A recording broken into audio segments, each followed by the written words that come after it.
Assalamualaikum warahmatullahi wabarakatuh.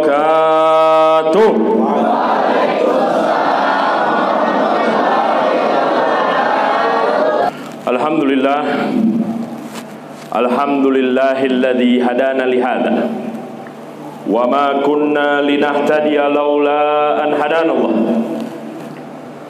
Ashhadu an la ilaha illallah wa ashhadu anna sayyidana Muhammad abduhu wa rasuluhu la nabiyya ba'da.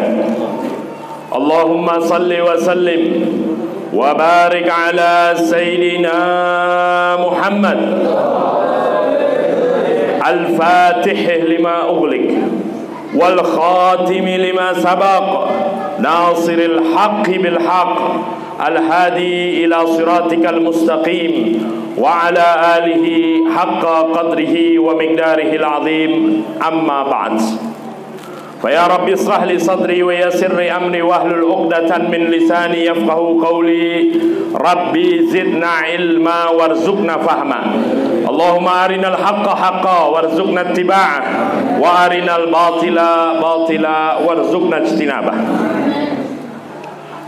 Yang sama-sama kita hormati, sama-sama kita muliakan para alim ulama, para habaib, para hujjaj, para tokoh-tokoh masyarakat, wabil khusus kepada guru kita, orang tua kita, Al-Ustadz Saiful Anwar, dan juga kepada guru kita yang baru saja menyampaikan tausiahnya, Bapak Kiai Haji Abu Abdillah, mata'anallah bituli hayatihimus syarifah wa adama naf'ah lil ummah Muhammadiyah.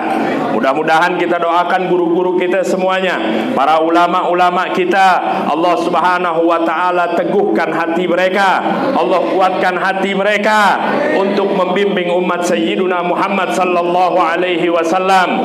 Dan mudah-mudahan apa yang menjadi hajat mereka semuanya Allah subhanahu wa ta'ala kabulkan. Dan mudah-mudahan apa yang mereka perjuangkan Allah subhanahu wa ta'ala menangkan. Dan mudah-mudahan terus dan terus istiqamah membimbing umat Sayyiduna Muhammad sallallahu alaihi wasallam. Hadirin yang dirahmati oleh Allah subhanahu wa ta'ala, harus kita ketahui bahwasanya pondasi daripada agama ini, dinul Islam, agama yang diridhai oleh Allah subhanahu wa ta'ala, agama yang tidak diterima agama manapun oleh Allah subhanahu wa ta'ala selain al-Islam, harus betul-betul kita pahami bahwasanya agama ini pondasinya adalah ilmu wal ma'rifah, ilmu dan pengetahuan. Ini pondasi penting di dalam agama kita. Gak boleh orang yang beriman, orang yang mengaku Islam jauh-jauh dari cahaya ilmu. Kenapa saya katakan demikian? Pondasi agama ini adalah ilmu dan ma'rifat. Karena ibadah kita, muamalah kita, munakahat kita, ini semuanya bergantung kepada ilmu sah atau tidaknya. Kita bisa ambil contoh umpama di dalam ibadah.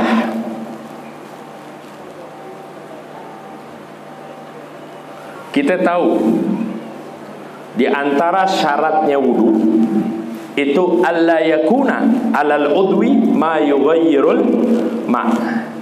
Enggak boleh di anggota wudu kita itu sesuatu yang dapat merubah air. Nah, kita bisa ambil contoh begini. Ibu-ibu biasanya tuh yang pakai make up, mau kondangan pakai make up, ke majelis taklim pakai make up, pas lempengan lagi di jalan dia kentut, berarti kan dia Harus wudu apa enggak? Harus wudu ketika dia masuk sholat. Jadi dalam perjalanan dia mau masuk dalam perjalanan mau ngaji, kebetulan pengajiannya habis zuhur. Biasanya kan pengajian ibu-ibu habis zuhur tuh. Dia udah jalan, udah rapi, udah dandan, dia kentut, make up udah nempel, udah cakep, udah menor. Nyampe teng azan zuhur. Dalam hati dia, nih gue lepas sayang nih make up, gue hapus sayang, kagak gue hapus, bagaimana ya? Akhirnya udah gampang kita ambil jalan tengah. Begitu lempengan make upnya, dia ambil tisu, dibasahin dikit doang, asal ditempel doang. Namanya wudu buat dia, bukan buat kita. Gimana hukum wudunya? Hukum wudunya kagak sah. Apa yang harus dilakukan terlebih dahulu? Buang dulu tuh make up, bersihkan dulu itu make, baru dia wudu.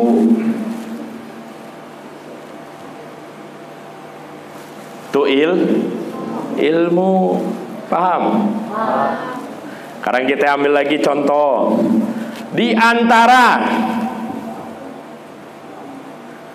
penyebab batalnya wudu adalah segala sesuatu yang keluar dari kemaluan depan atau kemaluan belakang, kecuali mani atau sperma.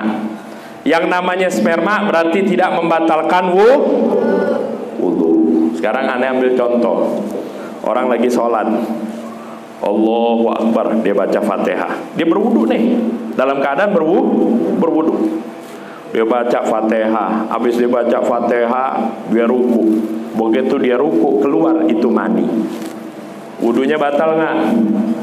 Batal nggak? Batal nggak? Sholatnya batal apa nggak? Kenapa batal?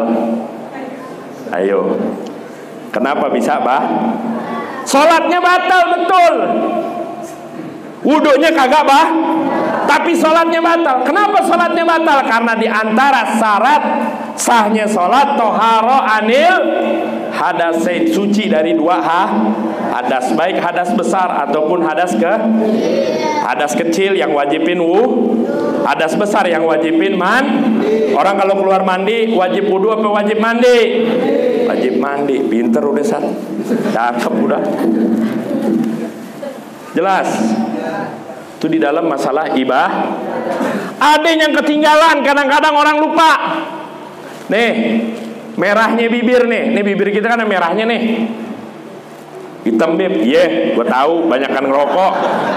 Pokoknya lempangan marinya nih, lempangan bibir sini nih kan ada merah-merahnya nih, ya kan? Itu ketika kita wudu harus kena apa enggak? Harus kena apa enggak? Harus kena. Coba lihat di kitab Fathul Mu'innya, buka. Ini humroh. Nih merahnya bibir ini itu termasuk bagian dari nampak gak? Ketika aneh ngomong nampak gak? Kelihatan kan? Ketika wudu maka harus kena, nggak boleh mingkem. Nggak boleh wudunya dimingkem, harus kena. Tuh, ini di dalam ibadah. Sekarang kita lihat lagi di dalam mas'alatul munakahat. Dalam mas'alatul muamalat.